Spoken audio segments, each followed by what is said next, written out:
Guys, welcome back to the channel as we continue our exploration in NFT gaming. There are a couple ones that I want to try really checking out that have been well established that we've actually seen over a considerable amount of time. So tonight we're going to be looking at Splinterlands. Splinterlands is a TGC. It's a trading card game, but it does have an aspect. So if you've ever played Magic the Gathering, if you've played Hearthstone, if you're fans of the card-based games, it is very similar to that. One of the primary things that change with this game is you do own the cards. So if you're playing Magic the Gathering online, when you leave the game, the cards stay with the game. Same with Hearthstone. If you're in the game and you're picking up packs within the game, when you leave Hearthstone, that is it, guys. Your cards are gone. The money that you put in there to buy the packs is gone. You have no stake in the game, which is completely different when it comes to Splinterlands. So we'll go ahead and we'll take a look at it real quick.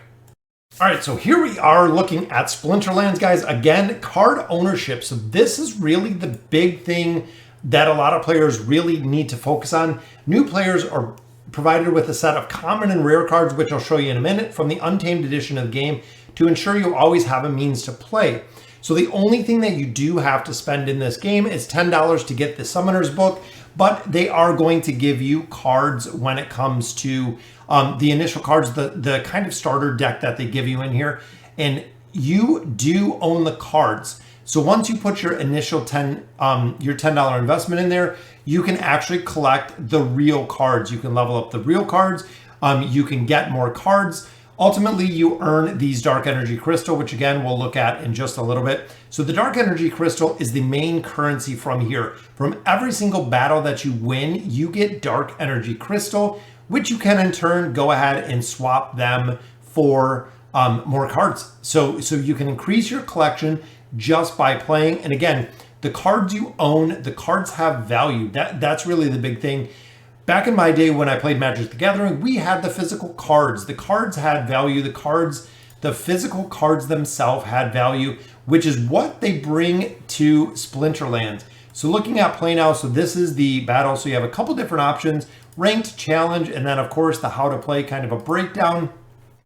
Within the ranked, if you win one of these battles, again, you get rewarded with Dark Energy Crystals. Dark Energy Crystals, as you do more battles, the capture rate on those do go down, but ultimately you want to stay at about a 75 plus capture rate to make it worth doing the battles, because you'll earn less and less Dark Energy Crystals.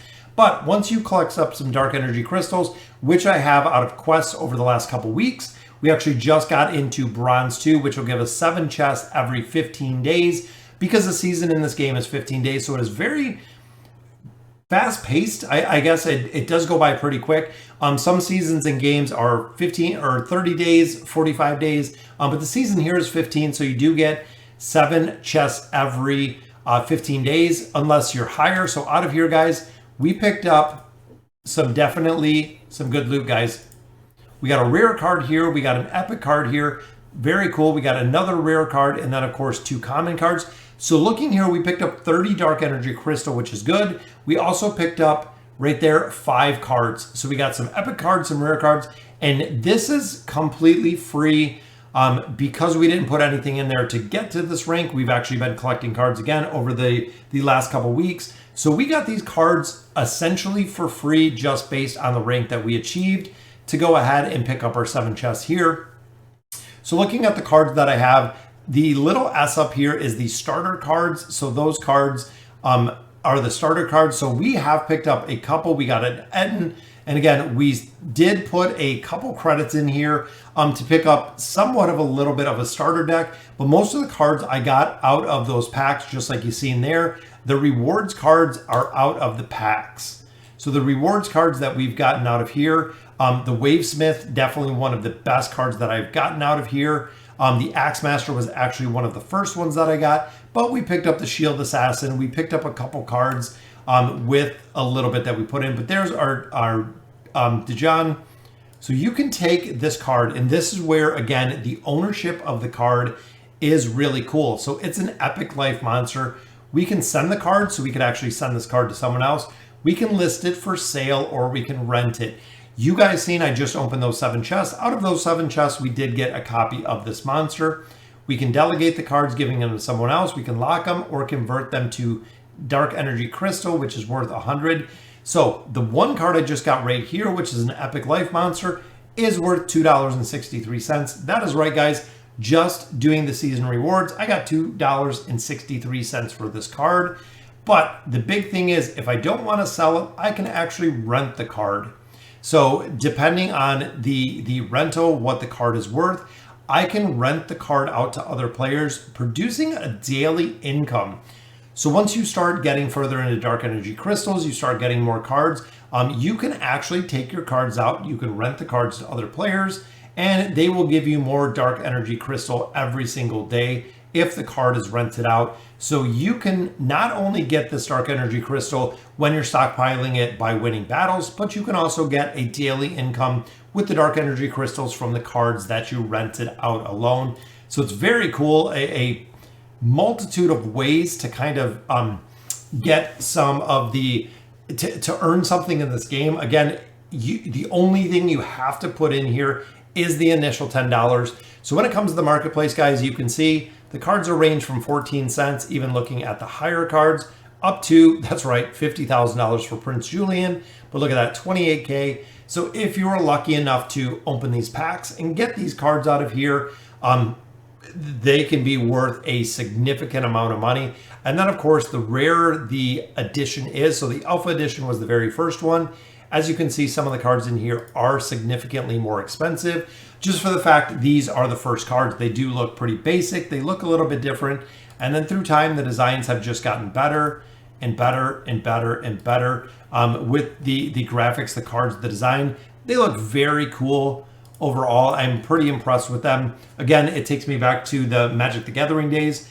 But in addition, so when we think of Illuvium, which is the primary game that we've been focused on, it does have a revenue distribution aspect to it. So when there is in-game revenue, it is going to be locked into the vault. The vault is going to buy the Illuvium tokens. They're going to give them back to the shareholders.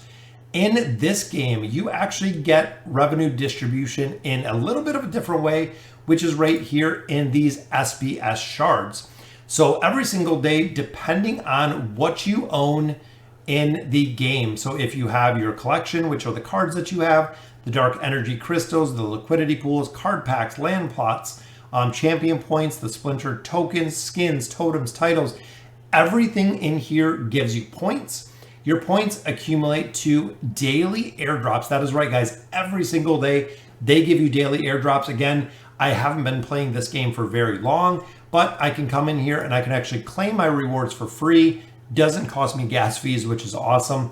So I can go ahead and claim my rewards here. And what I've been doing over the last couple weeks is just recycling. So I'll actually claim the rewards right here. As you can see, total Splinter shard balance, I've gotten 4.6 SPS so far. And then I just stake it with whatever I have at the time. And I'm thinking over time, when we get more cards, when we earn more cards, things of that nature, we will continue to just stake this SPS. Because ultimately they are going to give you more airdrops. So depending on the amount of splinter shards that you have, the higher number of splinter shards, they're going to give you airdrops based on that as well, which is cool. So I mean, we've made $2.73. Doesn't seem like a lot of money. And again, we are relatively new to this game. So once we start getting our collection power higher, I am waiting for card packs. That is what I'm waiting for right now, is the card packs. So looking at the game itself, Untamed is the last set that has come out. It is completely sold out, so we could not pick those out. We did miss the land sale as well. There might be a point where in the future we could pick up some of these lands if they're going to let you buy them or trade them in a marketplace within here. Potions, another one we've been kind of collecting within here. The dice are mini edition cards, which you can buy there for the Dark Energy Crystals. And then of course skins, you can get a couple different skins for your heroes if you're choosing to buy those. And then of course you have the guild aspect, which we haven't progressed that much, but ultimately it is a very cool aspect to cover as well. So I'm really hoping in the marketplace that sooner or later we're going to have land sales in here. Land is coming soon to Splinterlands, which I would absolutely love to see, as well as the titles, the packs, the totems, the skins. So a lot of stuff is still coming. Even though this game has been out for a little bit of time, there is a lot more coming. Now, once you really get into the game, and I feel like once you get a lot higher rank, you can go into events, guys. The events in here, they have, look at that, awarded going almost to $1 million, upcoming 449,000. So you can actually enter into events. It shows you what the entry price is, what the rules are for the event, who is doing the event, and even here. So for 6.25 Splinter Shards, you can win $2,211.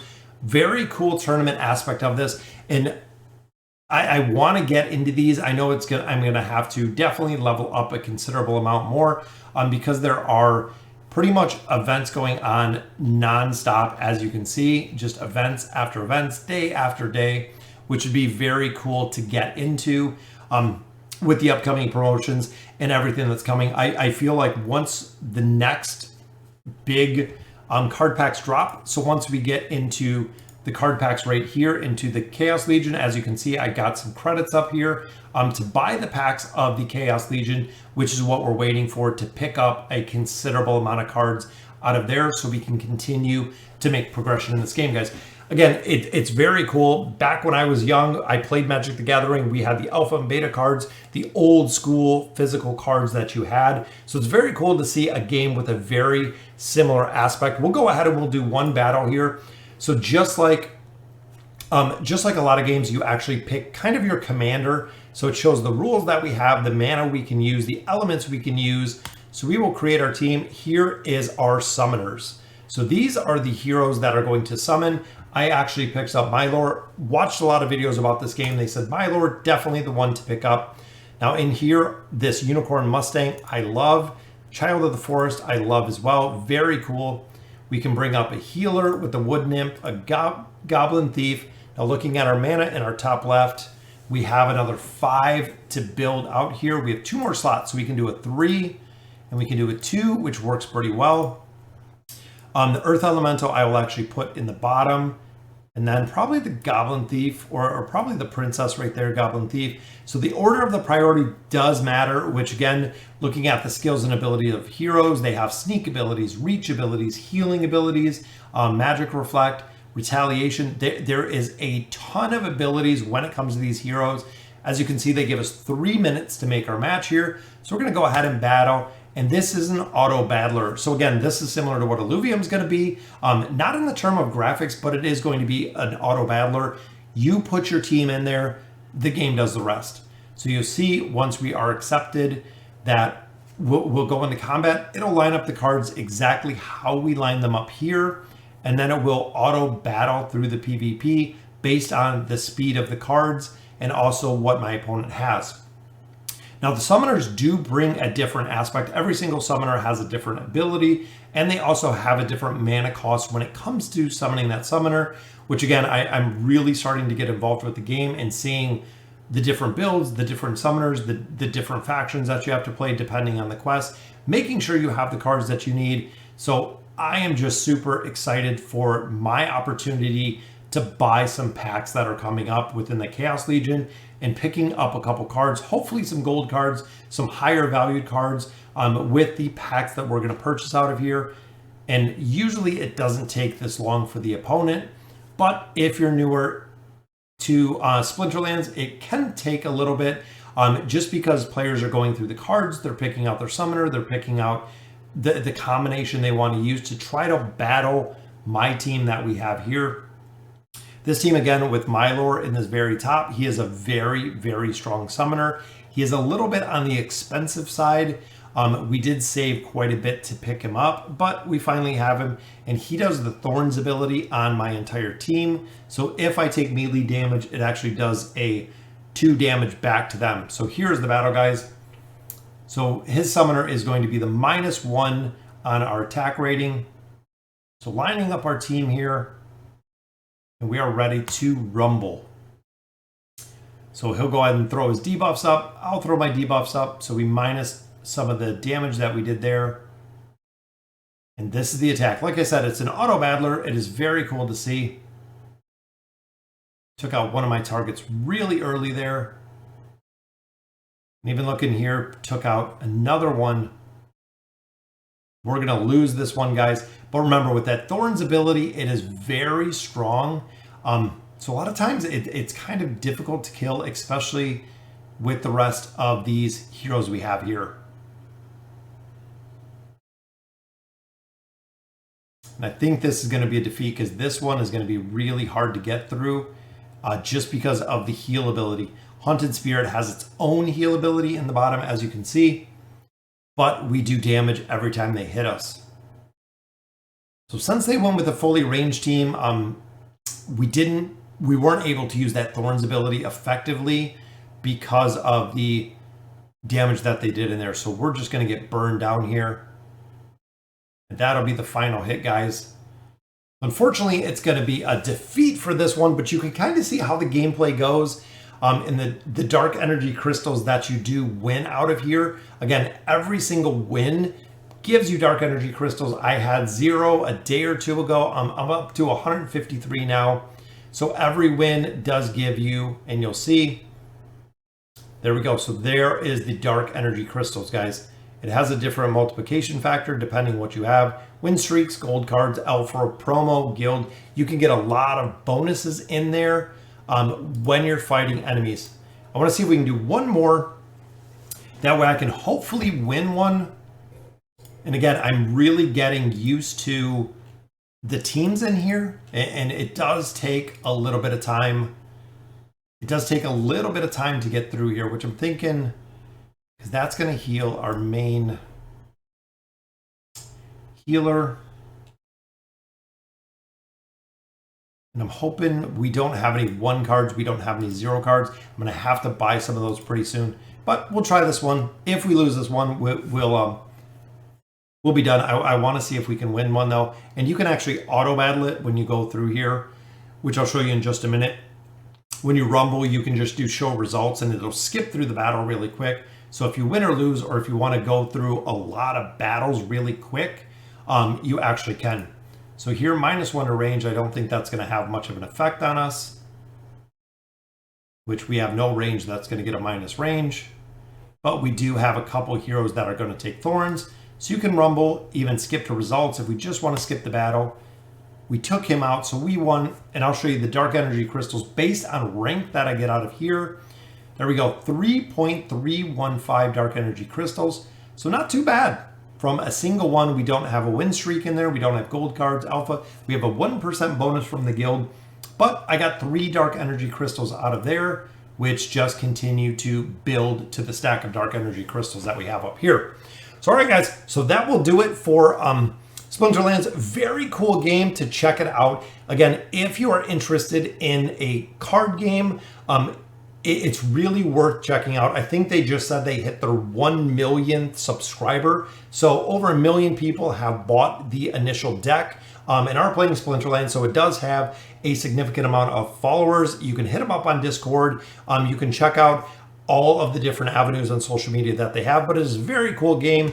And again, it's been out for a couple years, and the cards they have a ton of cards out right now, but I am really enjoying playing it. So if you do like trying it out and enjoy playing it, definitely, I believe there is an affiliate link that I can put down below. Make sure you use it when you're registering. That way you know that it does help promote the channel. So again, guys, let me know in the comments what you guys think. And as always, thank you guys for watching.